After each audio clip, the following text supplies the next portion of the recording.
¿Qué es el sufrimiento fetal? Es un estado en el que la fisiología del feto se va a hallar tan alterada que es probable su muerte o la aparición de lesiones permanentes en un lapso relativamente breve. ¿Ah? Para que haya el intercambio entre el feto y la madre, van a depender de que haya un correcto aporte de la sangre al espacio intervelloso. ¿Ya saben cuál es el espacio intervelloso? No. No van a saber si ustedes ya avanzaron obstetricia 1. La placenta, en la placentación hay unas vellosidades coriales, no sé si se acuerdan. ¿Se acuerdan, no? Que se encargan de qué pasaba en la preeclampsia. ¿Quién expuso preeclampsia en los temas? ¿Quién expuso preeclampsia? ¿Se acuerdan que no es una de las fisiopatologías es una alteración a nivel de la implantación en las vellosidades coriales? Es una de las principales. Entonces, ahí tiene que haber un correcto aporte de la sangre. Supuestamente decía que esas vellosidades coriales estaban esclerosadas, digamos, duras, y por eso había una alteración en la perfusión sanguínea.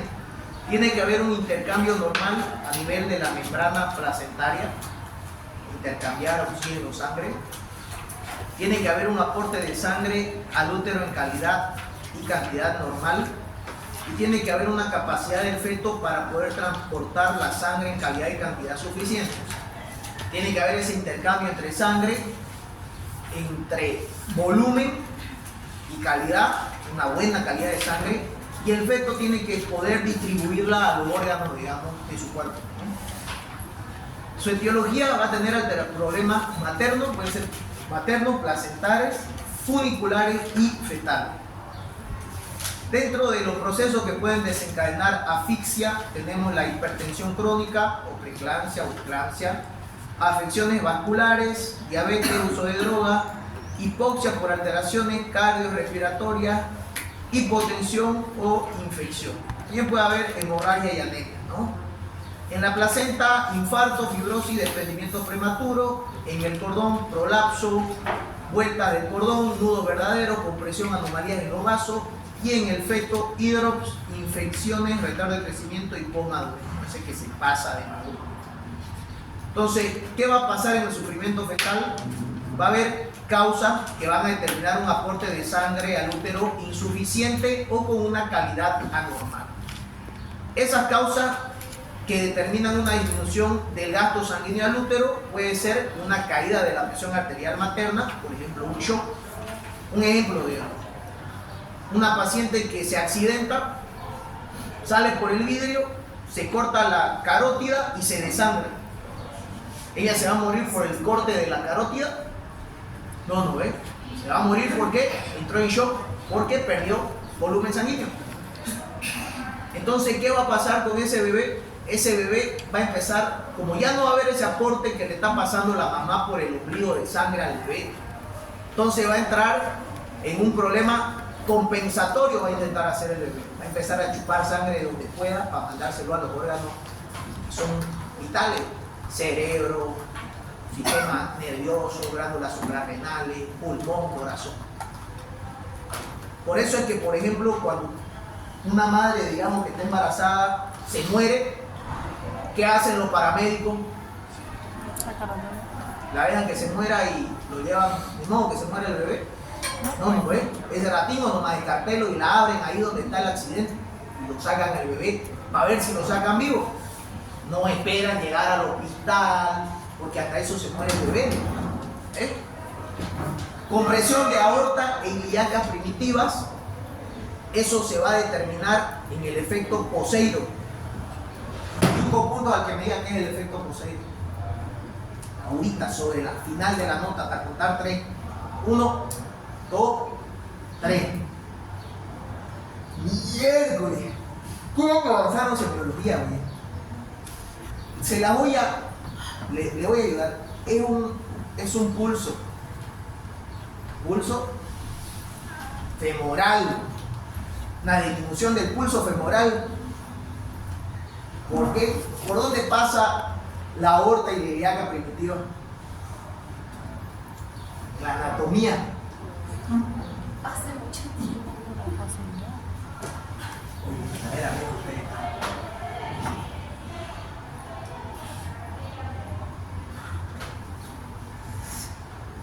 la aorta ilíaca primitiva, la hipoatria, aorta ilíaca primitiva, por la derecha del cuerpo. Por eso es que la madre, ¿qué pasa cuando ella está haciendo hipoxia? No sé si alguna vez han escuchado, las que han estado embarazadas, usted no, doctora, cuando le van a hacer un monitor y hay una disminución de la frecuencia cardíaca o de la movilidad o reactividad en el monitoreo fetal, no le dicen échese al lado izquierdo para que comprima la ilíaca y la aorta del lado derecho. No, ¿qué puedo hacer? No les puedo enseñar ya semiología. En la preeclampsia hay una disminución del gasto sanguíneo al miometrio por vasoconstricción. También va a haber una alteración en la calidad de la sangre materna porque el contenido de oxígeno en sangre materna es menor de lo normal. Por ejemplo, en la anemia, ¿no? ¿Se acuerdan que avanzamos aquí? 2. Alteraciones del aporte de sangre al espacio intervenoso por alteraciones de la circulación en los vasos del miometrio. El gasto de sangre por el espacio intervenoso es de aproximadamente 500 ml por minuto. Este espacio de la placenta es de 500 ml por minuto en condiciones normales. Estos valores van a estar disminuidos en esclerosis vascular y vasoconstricción. ¿Entienden, no? ¿Qué es esclerosis vascular y vasoconstricción?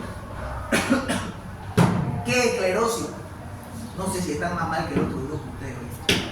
¿Qué es esclerosis de los vasos? ¿Ah? Falta de elasticidad en los vasos. Eso, falta de elasticidad en los vasos. El vaso tiene una elasticidad que si él está duro, va a intentar pasar el flujo, pero va a encontrar una resistencia porque no hay esa expansibilidad. Porque le pasa a los gordos, se satura, digamos, de grasa el vaso y se esclerosa, ¿no? Y se produce ¿qué? La presión arterial elevada, la hipertensión. Presión extrínseca producida por el músculo uterino, también esa es otra. 3. Modificaciones de los intercambios fecomaternos por alteraciones de la placenta. Los gases respiratorios van a pasar a la membrana placentaria por una difusión simple. Las características morfológicas de la membrana placentaria son espesor y extensión. Y en preeclampsia, incompatibilidad del factor LH y diabetes mellitus, va a existir un aumento de su espesor o modificación de su estructura. Por lo tanto, va a haber una disminución en la extensión de superficie del intercambio sanguíneo y de oxígeno. 4. Modificaciones de los intercambios fetomaternos por alteraciones de la circulación fetal. Para que se mantenga un transporte normal, primero tiene que haber una circulación de sangre suficiente por las velocidades coriales y el aporte de sangre correcto al resto de los tejidos y satisfacer las necesidades metabólicas. Dice que el aporte normal es de 300 a 300 ml por minuto en un feto de 3.000 a 3.500 gramos. ¿Qué significa un aporte de sangre correcto al resto de los tejidos? ¿Qué creen que significa eso? Porque no puedo avanzar si ustedes no lo entienden. Ahorita estamos hablando de un intercambio entre la placenta, el cordón, la madre y el feto. A ese nivel está el problema.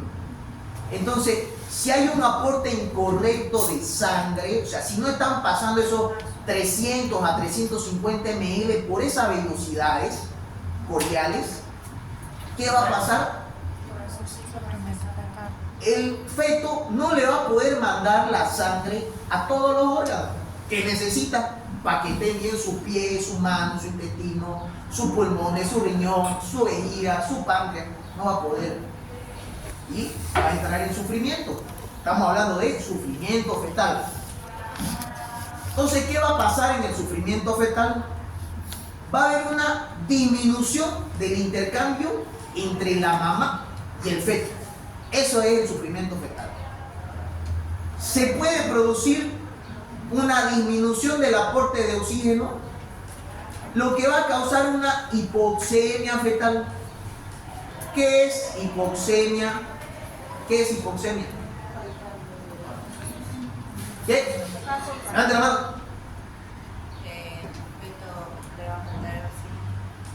Hipoxemia en general, falta de oxígeno. Falta de oxígeno. ¿No ves? Hipoxemia fetal, falta de oxígeno en el feto. Pero hipoxemia es falta de oxígeno, ¿no? En cualquier persona.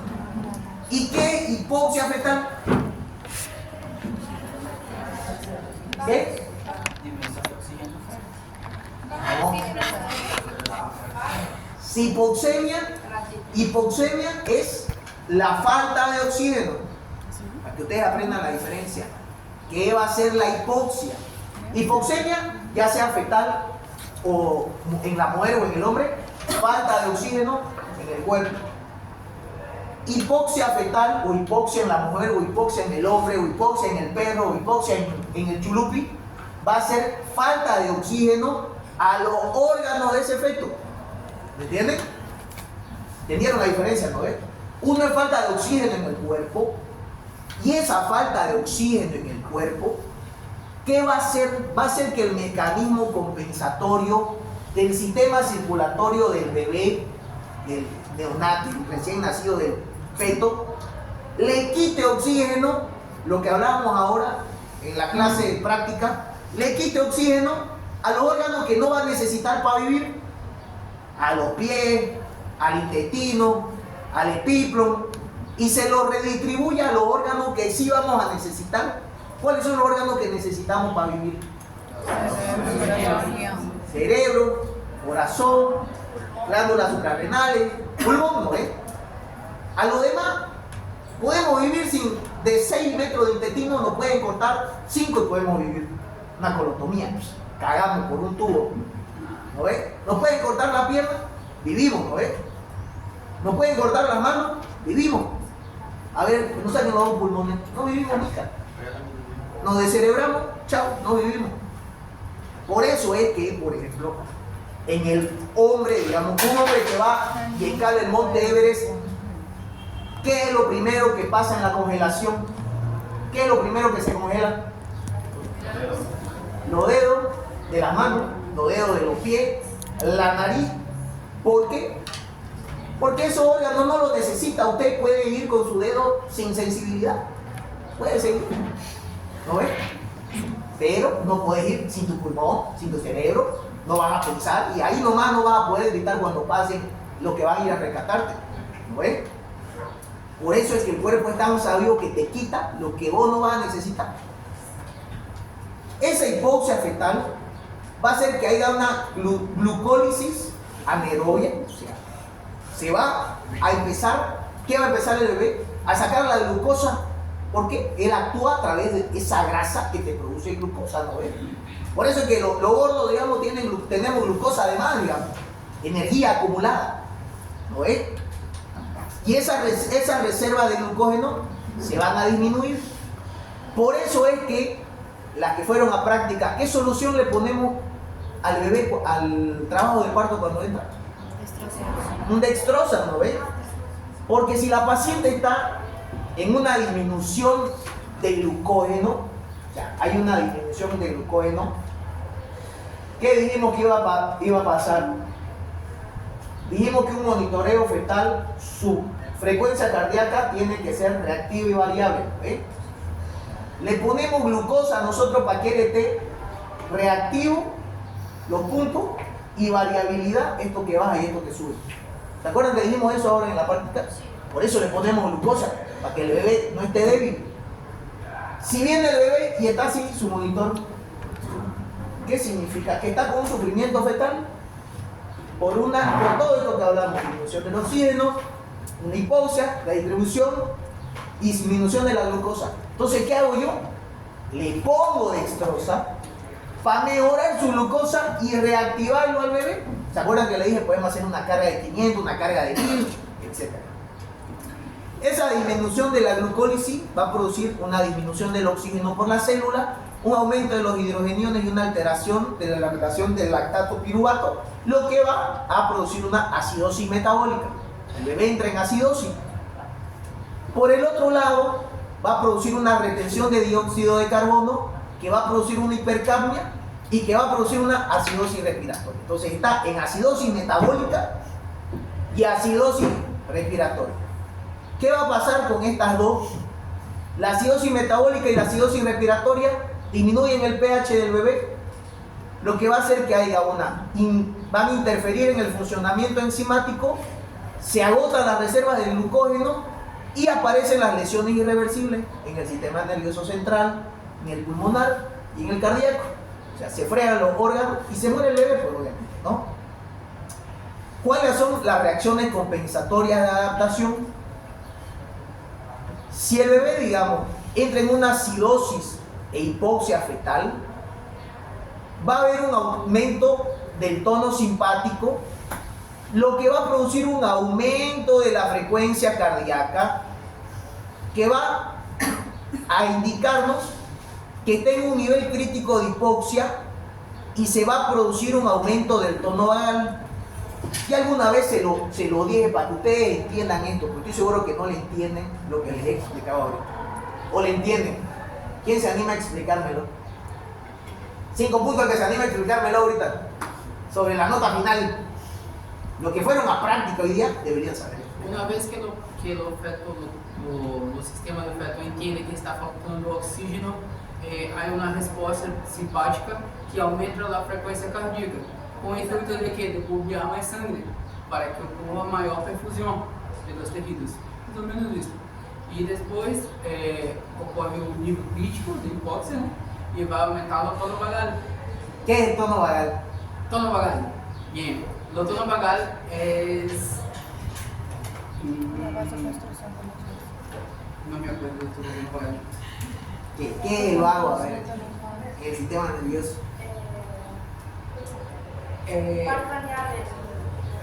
Porque no simpático, arriba e do vagal abaixo.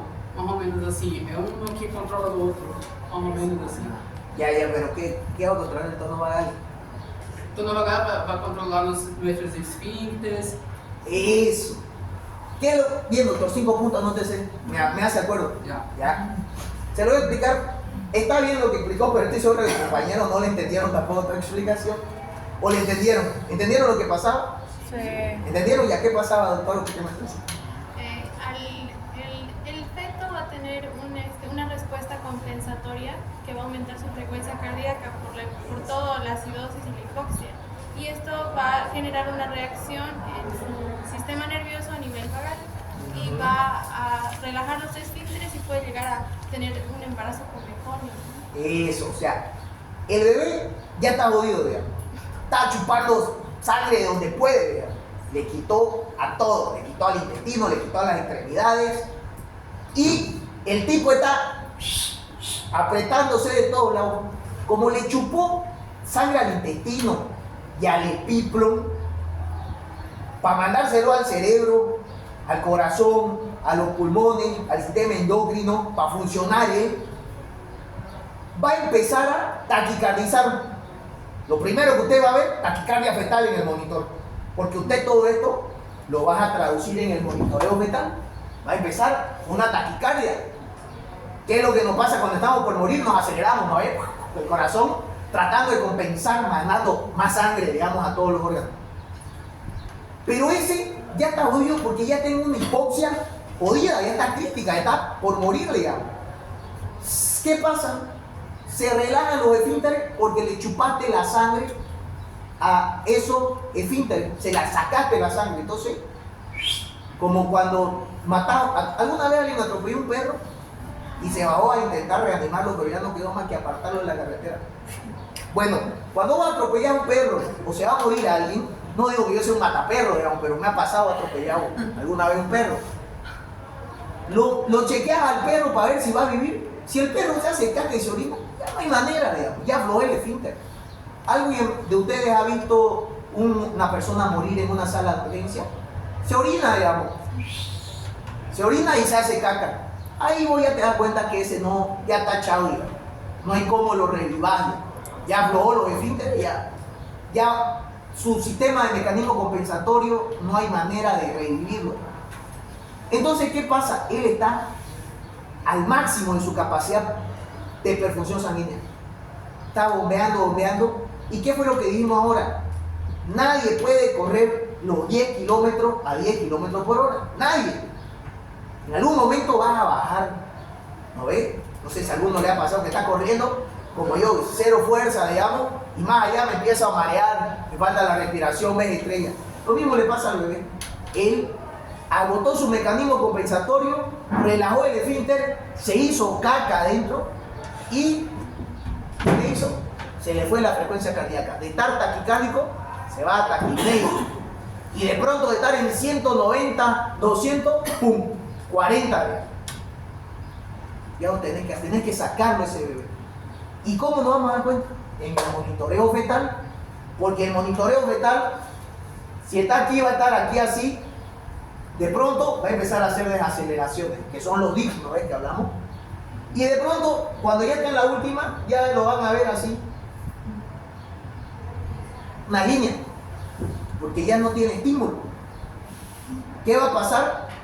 Ese prefetal va a ver que hay una disminución de la epinefrina, una disminución de la noradrenalina y va a haber un aumento de la circulación en los vasos de las velocidades coriales, un aumento de la circulación en el encéfalo y el miocardio, o sea, es decir, le manda sangre al encéfalo y al miocardio, le manda sangre a la placenta, pero va a disminuir el gasto sanguíneo en los órganos no vitales, que es lo que estábamos hablando ahorita.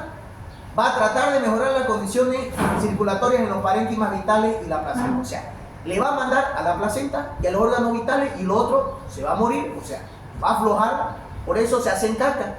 Y se acuerdan que nosotros dijimos ahora en el partograma, meconio 1 cruz, lo podemos mandar a parto todavía.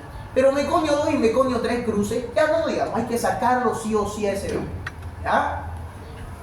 Redistribución al cerebro, corazón, glándulas suprarrenales y placenta. Entonces, en resumida cuenta, la hipoxemia puede ser de días y semanas. O sea, esa falta de oxígeno en general se puede dar, por ejemplo, en doble circular de cordón, en un nudo de cordón umbilical, en una compresión de las arterias de los vasos ilíacos, en una corioamionitis, por ejemplo, está empezando una infección, digamos, a nivel del útero, una corioamionitis, en un problema de preeclampsia, digamos, por una alteración a nivel de las arteriolas en la placentación de las velocidades coriales.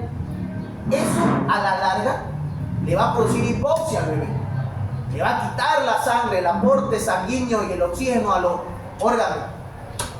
Eso horas nomás. Y de ahí, ¿qué le va a dar al bebé? Se va a asfixiar porque el bebé va a empezar a tragar su caca, se va a morir. Se muere así los bebés. Eso es lo que pasa en el bebé, para que ustedes sepan. Ese es el sufrimiento fetal. ¿Cómo se va a hacer el diagnóstico etiológico? Vamos a tener anomalías de la contracción uterina, sufrimiento fetal agudo en ausencia de anomalías en la contracción uterina.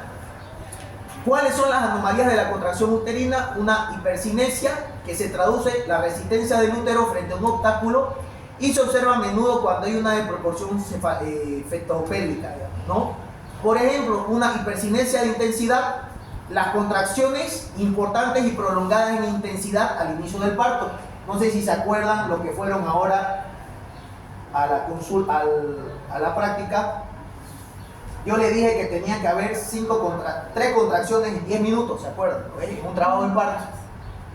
¿Qué contracción prolongada? Aquí dijimos que era de 0 a 100 unidades de Montevideo, en cuanto a duración de la contracción, y esto es en segundos.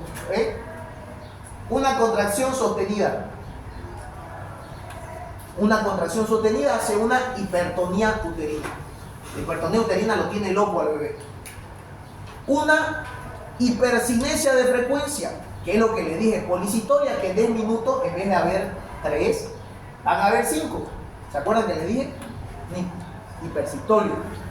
Y una hipertonía, que es lo que le digo, el tono de base superior a 11 milímetros sostenido, es hipertonía que esté así, que no baje el tono del útero, digamos. Lo que puede producir un DPP. No sé si se acuerdan que hablamos al inicio de la aula sobre la hemorragia del primer trimestre, estaba DPP, perdón, del segundo trimestre, desprendimiento prematuro de placenta. ¿Ves? Por una hipertonía se forma un coágulo retroplacentario, síndrome de Curbelier, y se desprende la placenta, se elimina el aporte de oxígeno al bebé, porque obviamente la placenta se desprendió, ya no tiene ese intercambio en las velocidades coriales, no le pasa oxígeno al bebé y el bebé se muere por hipoxia.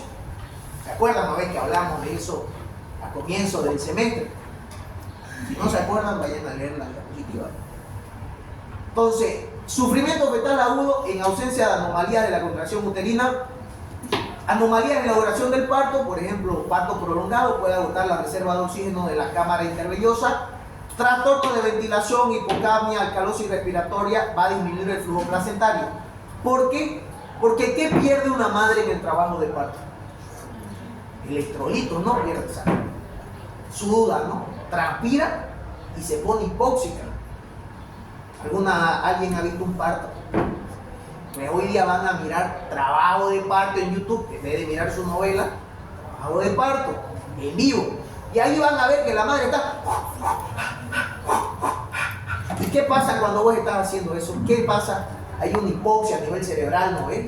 No sé si les ha pasado a ustedes cuando cumpleaños de tu hija, tenés que inflar 50 globos, ¿no ves? De tanto soplar, ¿qué te pasa? ¿No te mareas acaso? Es un estado de hipoxia. ¿Entienden? Patología materna, falta de oxígeno en la sangre fetal, va a producir una insuficiencia del aporte placentario que puede ser agudo o crónico. Crónico, lesiones placentarias como diabetes mellitus, preeclampsia. ¿Por qué? Porque ¿qué es crónico? Tiene un mecanismo de compensación. ¿A qué edad aparece la diabetes y la preeclampsia? La segunda mitad del embarazo, segundo trimestre, ¿no ves? Se agudiza en el tercer trimestre, pero aparece desde el segundo trimestre. ¿Ya? Aguda, efecto Poseiro. ¿Qué era el efecto Poseiro? La compresión de la... ¿Del qué? A ver. Del pulso femoral. Muy bien, doctora, muy bien. Estado de choque, hemorragia, hipotensión. O sea, lo que te causan hemorragia súbita, ¿no? Causas anexiales como accidente de posición, protrusión circular apretada, etc. Protrusión es, por ejemplo, en vasa previa, que es cuando se sale la placenta antes que la cabeza y cuando va a salir el bebé, lo comprime los vasos del cordón umbilical, disminuye el aporte y le causa hipoxia al bebé, digamos. Entonces en esa hay que hacerle cesárea, ¿eh? Y causas fetales, macrosómico, prematuro, post-término, feto con anemia crónica o fetos infectados. El diagnóstico clínico lo vamos a hacer mediante modificaciones del ritmo cardíaco fetal, aparición de meconio, monitorización obstétrica y estudio del equilibrio ácido-base. En la modificación del ritmo cardíaco, taquicardia, bradicardia, irregularidades en los latidos fetales. Aparición del meconio es un signo de alarma. Tenemos el pardo verde, el espeso y el teñido. O sea, el líquido meconial, ya se acuerdan que dijimos, en un trabajo de parto, por ejemplo, en una primi que está completa y vemos que sale meconio, una cruz, que es el meconio claro, lo podemos mandar a trabajo de parto porque ya está, lo subimos al más gordo y le hacemos criteler y va a salir el bebé. Pero si esa misma paciente primigesta está con 8 centímetros de dilatación y su meconio ya es 2 cruces, ya está más consistente, más verde oscuro, ¿cuánto tiempo avanzaba la primi de dilatación por hora? Una primi, ¿cuánto avanza de dilatación por hora? 1 centímetro. Entonces imagínense, si está con 8 y el meconio ya está verde oscuro, usted la va a mandar a trabajo de parto, por más que falten 2 centímetros, son 2 horas. En 2 horas se produce un sufrimiento fetal agudo grave con meconio pastoso, lo traga el bebé, se va a los pulmones y se muere. Entonces a ese bebé, así está en 8, la mandamos a una cesárea. ¿Me entienden? Su criterio médico de ustedes tiene que ser ese. Ahora, si es una paciente, por ejemplo, multi, 3 partos anteriores y está en su 4º trabajo de parto, que está con 8 centímetros y está con un meconio 2 cruces, a esa paciente la podemos mandar todavía a un trabajo de parto porque esa dilata 3 centímetros fácil en 1 hora. Entonces, ¿yo qué voy a poner? Le voy a poner un viadil, le voy a hacer un halo en el cuello y le voy a hacer criteler y lo voy a sacar rapidito ese bebé. Si ese bebé está en un segundo o tercer plano, si ese bebé está alto, digamos, a 7,9, no va a descender, la opero. Pero si esa multi está con 8, pero ya está meconio 3 cruces, ya me está haciendo DIR 3, yo no voy a esperar que se muera. La mando a quirófano, mando a un interno que le meta la mano por abajo y yo lo saco por arriba. Rapidito, ¿ya? Monitorización obstétrica es la que nos va a ver el registro de la contracción uterina y el registro de la frecuencia cardíaca fetal y estudio del equilibrio ácido-base. Modificaciones de la frecuencia cardíaca fetal. ¿Se acuerdan que ya hablamos sobre los DIP? DIP 1, DIP 2 y DIP 3. DIP 1, fisiológico, cómo era la contracción con la desaceleración. ¿Se acuerdan? El DIP 1, ¿qué se llamaba? No era un DIP fisiológico, ¿no es? Se llama, tiene un nombre. Contracciones de... ¿Y qué? ¿Qué dijimos que era el DIP 1 fisiológico? Hablamos de eso ya. En espejo, ¿no ves? Eso dijiste espejo. Contracción en espejo, en espejo. Hay una desaceleración que coincide con el pico de la contracción.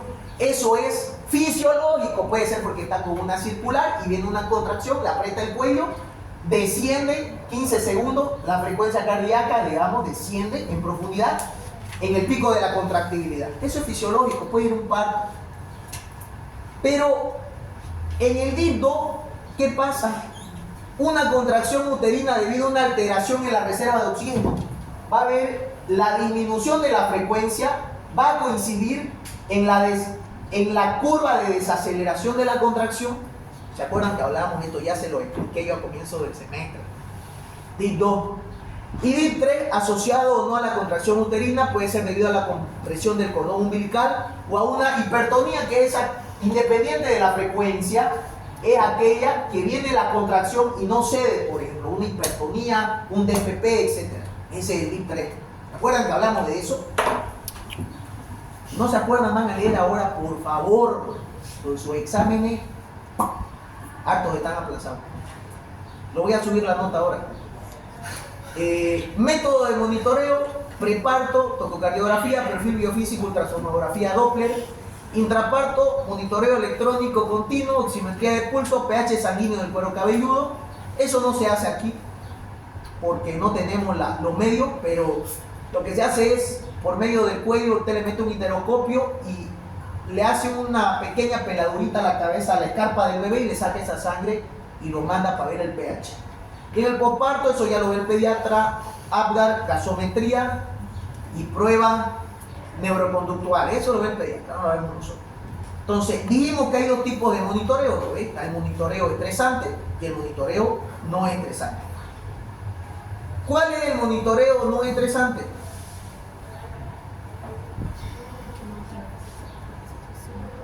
¿Cuál es el monitoreo no estresante?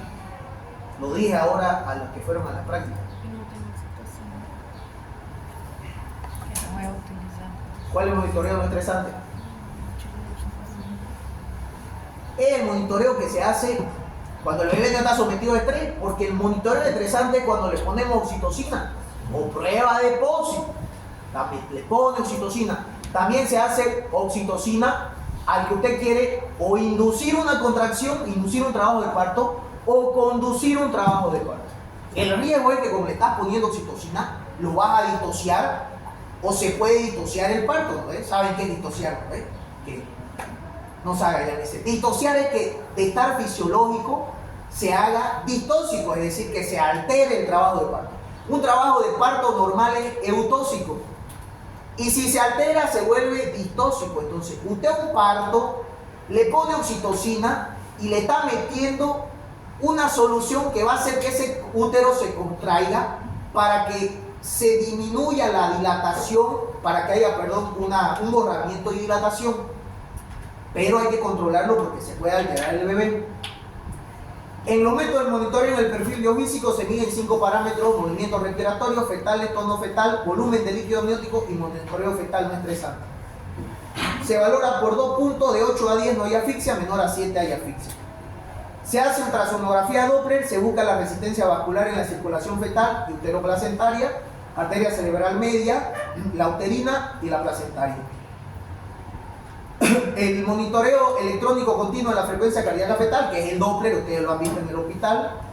Frecuencia cardíaca basal, tiene lo normal, entre 120 y 160, una variabilidad de 3 a 25 latidos, movimientos fetales y periodos de aceleración y desaceleración temprana, ¿no? Este es el pH del cuero cabelludo, que aquí en mi hospital no se hace, digamos. No sé si en Brasil lo hace. Y saturación del oxígeno fetal, que es a través de la máquina de monitoreo fetal. Y medición del meconio, ¿no? O sea, aquí como dice, la liberación del meconio se ve un efecto de hipoxia cuando la saturación del oxígeno en la sangre de la vena umbilical es inferior al 30%, lo cual produce un aumento del peristaltismo, dilatación de los esfínteres anales y liberación del meconio, ¿no? Cuando ya nace se le hace el test de Apgar, netamente pediátrico, que tiene que estar de 7 días al minuto y a los 5, ¿no? Tratamiento preventivo, síndrome de sufrimiento fetal agudo, hay que extraer al producto lo más rápido posible. O sea, si ya está en sufrimiento, cesárea, ¿no? Si la dilatación no es suficiente, lo que hablábamos ahorita, cesárea. O sea, en una multi, si está completa, la puedes mandar un trabajo de parto. Pero si está completa, digamos, una prímida, si está completa, pero ya la ves que está con bradicardia de 40, digamos, cesárea, así está completa. Por vagina le meten la mano y por arriba lo sacan, ¿ya? Asegurar buena posición y oxigenación de la paciente, identificar las causas y evaluar las funciones vitales de la madre, ¿no? Tratamiento, corrección de la postura, por ejemplo, si la paciente está con una bradicardia o está con un monitoreo no satisfactorio, es decir, sigiloso, decúbito lateral, administración de oxígeno a la madre para que mejore la administración de oxígeno al bebé, mayor perfusión a los tejidos, uteroinhibidores, digamos, por ejemplo, si está con una policitoria, le pones un Viadil y lo va a relajar, digamos, el cuello. Hidratación con solución fisiológica, si lo ves que está poco reactivo, poco variable, le aumentas la frecuencia cardíaca fetal, ¿no? Amioinfusión, cuando está con meconio, puedes aumentarle la solución glucosa, digamos, ¿no? O si hay desaceleraciones, igual, aumentar la solución glucosa. Si el feto está muerto, nada, pues no, podés hacer un intento de trabajo de parto si está en posición cefálica. Si está pélvico y es chiquitito, digamos, si está pélvico y está de 25 semanas, da para sacarlo vía vaginal porque ya está muerto, digamos, no va a pasar nada. Maniobra para sacarlo. Pero si ya está de 30 semanas o de 34 semanas y está pélvico, cesárea. Si eso mucho depende del criterio, digamos, ¿no? Si la madre sabe que su hijo está muerto en su barriga, a nadie le gusta parir un bebé muerto, digamos, porque es trabajo de parto, le duele. Entonces, cesárea mejor, digamos. Pero si estás en el campo y no hay cesárea y ya está muerto, nada, pues le haces una inducción de trabajo de parto y lo sacas por parto. Bueno, sufrimiento fetal crónico no vamos a avanzar. Bueno, ven, esta clase es hasta las 6:40. Le voy a hablar un poquito de inversión uterina, que no va a estar en el examen, pero se lo voy a mostrar para que ustedes sepan qué es la inversión uterina. La inversión uterina no es ni más ni menos cuando el útero, del útero que está dentro, se protruye hacia afuera. Eso es la inversión uterina. Se da en los trabajos de parto cuando, en el tercer periodo, cuando ya es el periodo de expulsión de la placenta, el alumbramiento de la placenta, ahí es que se da. Entonces, ¿qué pasa? No vamos a leer eso. Puede haber, por alteraciones puerperales, por ejemplo, una extracción exagerada del cordón umbilical, es decir, nació el bebé y está ahí el cordón umbilical, vos lo cortás y directamente te lo querés jalar. Ustedes saben que tiene un periodo para que expulse la placenta la mamá. ¿Hasta cuántos minutos es? 30. 30, perfecto. Entonces, ustedes fueron a la práctica. Entonces, tenés 30 minutos para sacarlo. Pero ¿qué pasa cuando vos la jalás? Esta es la barriga, digamos. Acá está el útero y está la placenta dentro del útero. Ella está prendida al útero. Entonces, cuando vos la jalás, se ve como la barriga se baja, porque está prendido. Entonces, vos no podés intentar jalártelo, porque está prendida el útero, lo vas a jalar y te lo vas a traer el útero también, y lo vas a invertir, ¿ya? Entonces, en esos casos donde hay una alteración a nivel del cervix, placenta ácreta, es que se mete la velocidad coriales hacia adentro del útero, hay una extracción manual, a veces se queda encarcelada la placenta y vos te la querés traer la placenta y no la lográs desprender y te lo traes con todo y útero. Hay grados. El grado 1 es cuando el fondo se extiende hasta el cuello del útero, o sea, en el grado 1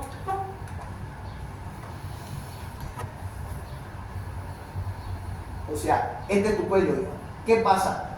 Te lo trae esto hasta aquí, digamos. ¿Me entendés? Esto se viene así. No sé si me debo entender. Se vierte. En el grado 2, por debajo del anillo cervical, pero no alcanza el anillo vaginal, es decir, que de aquí que sale hasta aquí, perdón, hasta aquí, pero no alcanza el anillo de la vagina. En el grado 3 se viene, esta es la vagina, y estos son los labios, ¿ya?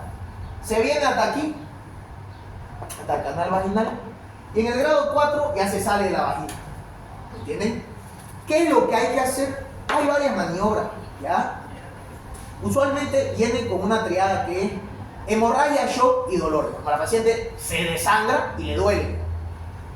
Si ustedes lo jalaron y se le vino todo el útero, trata tu vagina, ¿ya? Y se vino todo el útero para acá, o sea, la parte interna se vino acá, usted lo que tiene que hacer es lo agarra y se lo mete rapidito, ¿me entienden? Ni bien salió, se lo mete. Tienen un par de segundos para metérselo, porque si no se endura y ya no hay cómo meterlo. Le va a doler a la paciente, se va a desangrar, entonces vos vas a tener que agarrar dos pinzas aro, ir a pinzar las uterinas para que ya no sangre, llevártela urgente a quirófano, sedarla para poder meterlo, para relajarla y meterlo, ¿ya? Entonces, por ejemplo, aquí, ustedes, este de aquí, por ejemplo, ocupa, digamos, la vagina y protruye a través del orificio cervical externo, ¿no? Y aquí, en esta de aquí, digamos, en este orificio cervical, este ya salió de la vagina, es un total, ¿entienden? Entonces, ¿qué hay que hacer? Usualmente usted lo agarra y lo mete. Y cuando está metiéndolo, como no lo puede seguir agarrando, llega a cierto lugar y ya le hace un puño y se lo empuja para adentro. No te tiene que doler a vos, está haciendo lo que tienes que hacer. Entonces, usualmente entra hasta aquí el brazo, ¿ya? Entonces, esa es la maniobra de Johnson, es la que más utilizamos. Obviamente es dolorosa para la paciente, pero tenés un ratito nomás para meterlo. Si ya no lo podés meter, hay otra. Esta casi nadie la usa porque esta hay que poner un balón, insuflarlo, hueva. Nadie tiene. La de Huntington es por aquí por abajo, le clipas lo redondo y la operas por arriba y lo metes de aquí de abajo y de aquí de arriba lo agarras con unas pinzas y te lo traes. Pero a veces no se puede, ¿y qué hace? Terminas sacándole la matriz, terminas haciendo la histerectomía, ¿no? Entonces, en fin, ¿qué es lo que hay que hacer cuando se vierte? Si alguna vez ustedes lo ven, uno se asusta. Lo primero que tienen que hacer es meterlo con la mano, ¿ya? Bueno, chicos, no se pierdan. Lo que no están yendo a práctica, su problema.